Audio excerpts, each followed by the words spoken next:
Okay. What's up mga lagahan mo kulol? Nandito po ako ngayon sa Barangay Bularit, Herola Tarlac. Kung saan ako nandito, kanina pa kalis dito ng hapon, dito sa kwarta to ng, Saan tayo nagkita? Uli nagkita? sa Bicol po, sa Sunday Capsule last year.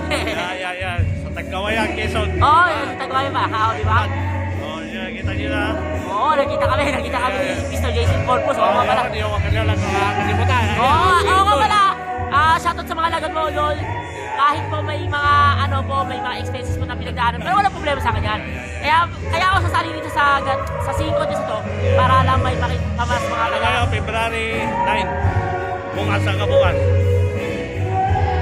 Update po tayo sa kay Julian de la Cruz sa dito po sa Bulacan. Bibigyan po kami ng camping.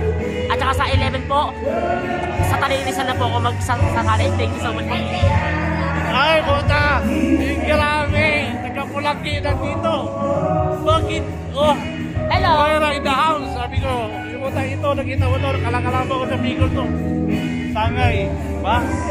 Ay, ano ba alam ko pala? Mayra Avila. Mayra Avila. Mayra Avila ba? Jordan Alfonso. Veteran amateurista. Mayra in the house. Ayan o. Sabi ko na nga ba, hindi nagbibirot na si Mayra eh. Uy! Ay, ano pala? Kala ko di kita darating. Oo, darating. Yung mga motor nyo, dito.